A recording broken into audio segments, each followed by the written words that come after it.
Bonjour à tous, je suis Myriam, j'ai 29 ans et je viens vous parler de mon projet de Globe Dreamer. Tout d'abord, excusez-moi pour la simplicité de cette vidéo.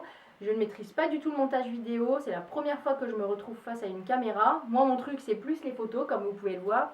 D'où le fait que cette vidéo soit assez banale, contrairement à mon projet. Mon rêve, ça serait de partir pendant un an aider une association malgache qui s'appelle Odadi. Tout ça, ça a commencé en 2013 lorsque j'ai décidé de faire une initiation à la gestion de projets humanitaires et de développement, où j'ai donc appris à écrire un projet de développement, à faire des demandes de financement, à écrire des rapports, ainsi qu'à communiquer autour des projets de développement. Pour valider cette initiation, je suis donc partie pendant 4 mois en stage au sein de l'association Odadi. Je les aide depuis à travers une association que j'ai moi-même créée qui s'appelle Femmes en Action. Odadi, ça veut dire Organisation d'appui au développement intégré. Le développement intégré, en gros, c'est englober tous les problèmes d'une population et trouver une solution globale et unique. C'est assez compliqué à expliquer sur une vidéo. N'hésitez pas à revenir vers moi si vous voulez en savoir plus. Odadi fait donc du développement intégré grâce à un centre rural, le centre Patrakal. Il se situe sur la commune de Mangamil, à 70 km au nord-est de la capitale Tana.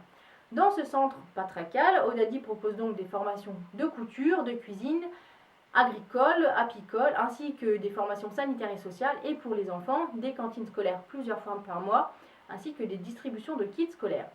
Mon projet, ça serait d'aider Odadi en 4 points. Le premier, ça serait de les aider à développer leur communication.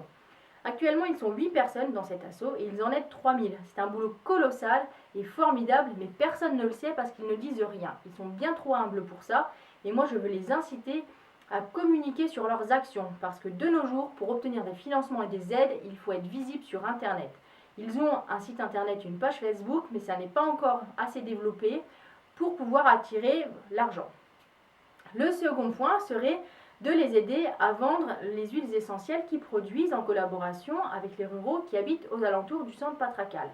Le troisième point, ça serait d'aider les femmes agricultrices qui habitent aux alentours du centre Patrakal à développer une seconde activité génératrice de revenus.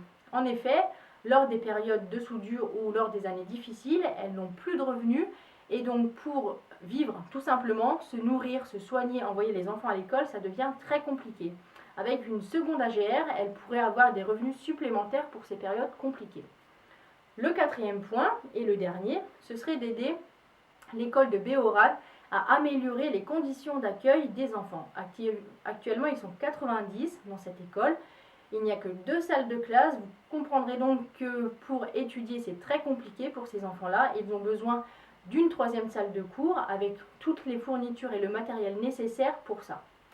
Bien évidemment, je communiquerai sur toutes ces actions sur mon site internet qui s'appelle Les Voyages de Myriam, où je parle déjà de solidarité internationale et où je ferai des rapports mensuels. Je ne peux pas vous promettre de vidéos puisque je ne maîtrise pas ça, mais je vous promets des photos et des rapports pour vous expliquer tout ce que je vais faire pendant ce séjour à Madagascar. Je vais terminer cette vidéo par une phrase qu'Élise Bogossian a dit un jour: « À quoi ça sert une vie si on la garde pour soi ?» Cette phrase, c'est devenu mon leitmotiv et j'espère qu'à son tour, elle vous convaincra.